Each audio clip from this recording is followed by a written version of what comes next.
Tata. হ্যাঁ সামনে সামনে, এদিকে এদিকে যাও।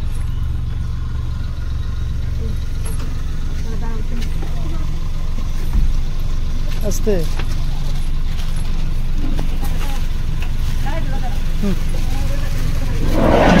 টাটা।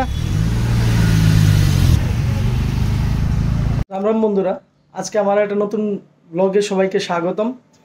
এখন ছেলের গাড়ি আইছে, স্কুল গাড়ি, ছেলেরে গাড়িতে তুলে দিছি। তো আমি অলরেডি ফ্রেশ হয়ে গেছি গা, আমি এখন হাঁটতে বাইরে যাবো গা। আজকে ভীষণ গরম পড়তেছে, সকালবেলায় দেখো আমার মুখের অবস্থা, দেখো কি গরম, পুরো ঘামায় চুবাই করে লাইছে পুরো মুখটা। তো চলো আমিও বাইরে যেতেছি।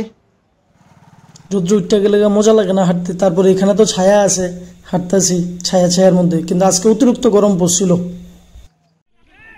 এই হচ্ছে গিয়ে মাঠের সৌন্দর্যতা সকালবেলার, দেখছেন?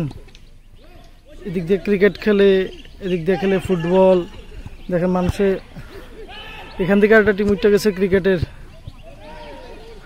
কত মানুষ জগিংও করে।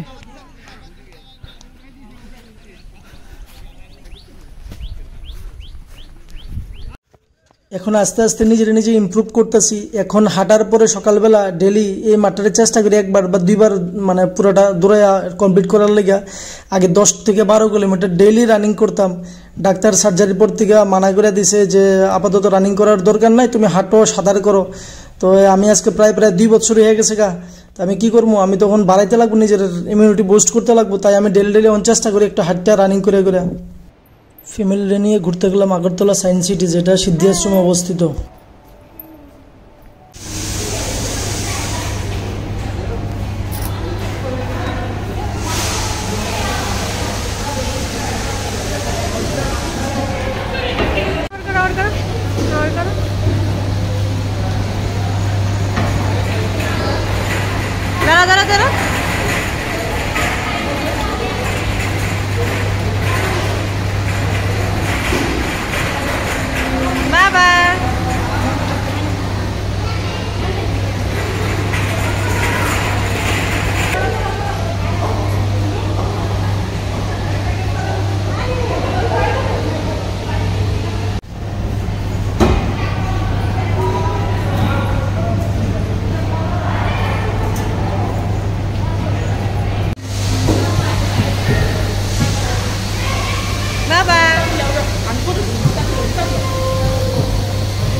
হোয়াইট দেখে হোয়াইট দিকে লাভ দিতেছে, বুঝছো?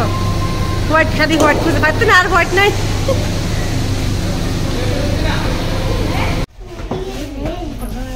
দেখে যাও, দেখে যাও।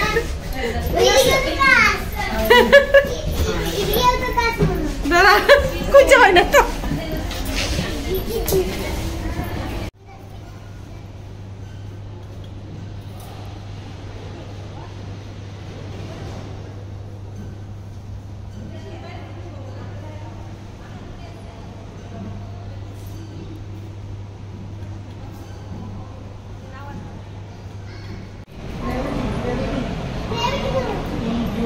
বাবা আমার দিকে তাকাও, ওই দেখ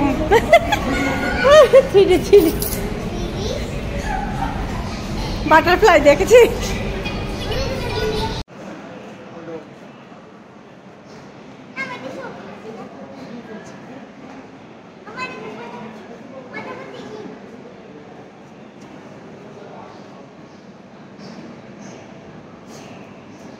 এটার ভিতরে জোরে কথা কইতে দেয় না, বাচ্চারা তো চিল্লাইতেছেই। তো আমি ওভারঅল ভিডিও করলাম, তোমাদের দেখাইলাম। এই দেখো মা ছেলের অবস্থা কি, তারা কি করলো। চলো নতুন একটা ব্লগে দেখাইবো। জয় হিন্দ, জয় ভারত।